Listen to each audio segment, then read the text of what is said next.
YouTube. Now, as promised, I'm bringing you the second part of this WW1 Lee Enfield rifle disassembly. Now, all I'm going to be using to get it apart is this flathead screwdriver. But first off, I'm just going to go on to the things here that I've got. And I've actually got this bayonet since my last rifle video.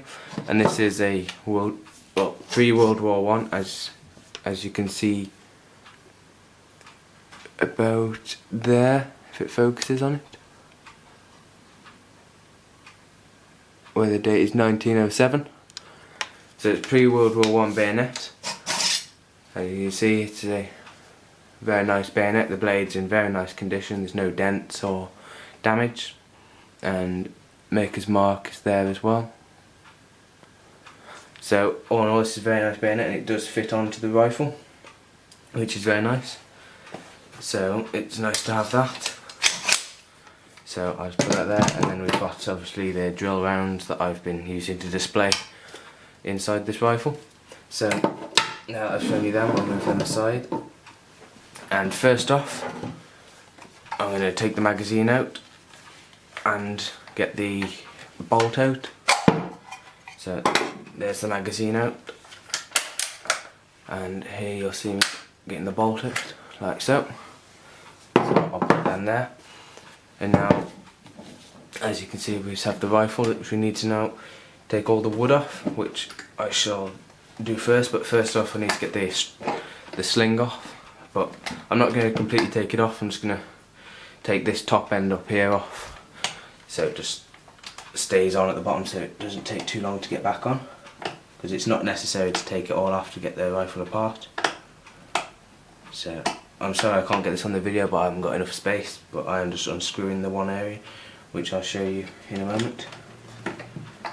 So there you are, you can see we've got that off, and all that I've done is unscrewed that out of there, which was together holding the strap on. So there's the first part off, and now I'm going to try and get this part on video. It's getting this the top end here off. So there we go, I've moved it over. Now you can see, first off we'll be getting this here, which you should be able to see there. Okay. Now all you need to do is take off this one that goes straight through the wood, holding on the sight area, and it's quite a big screw in there, so bear with me. There we go, that's in there, and that is pretty much that to there. And now just this other one here, so the large screw, which shouldn't take much getting off.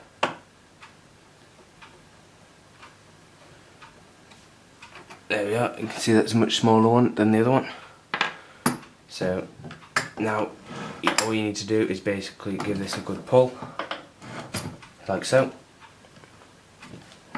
There we go, you can see there it's now off, and that just goes there. Now the next part is getting the trigger guard off, which is just by this screw here.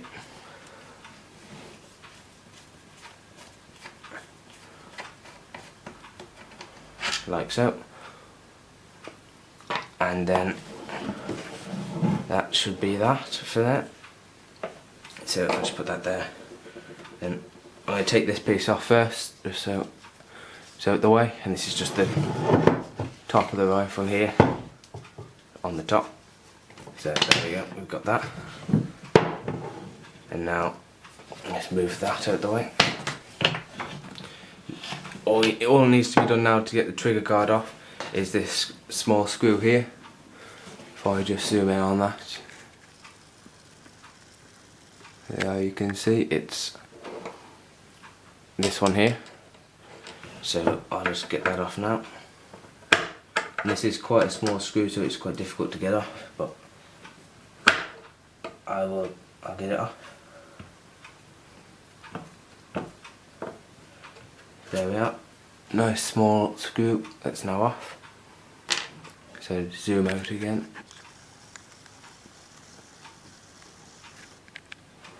There we go. And now This just pulls off like that with the trigger. So I'll just put that in there. And now the next part is the part that's quite tight on my one, and it's just pulling the actual rifle out, so bear with me a second. There we go, I've now got the under piece of wood off, and if I just show you in there, you can see how well it has been carved out and made. And if you look right there, there is a slight bit of damage on the wood, but that is the only damage, and that's not too bad considering the age of this rifle. So now all we have is the rifle that now looks like this, and then like that. And this top piece of wood does unclip, and here, if I just move it like that, you can see where it's been deactivated. You can see that they've cut right up the barrel, nearly all the way to the end, which is completely typical, and that's how they deactivate them.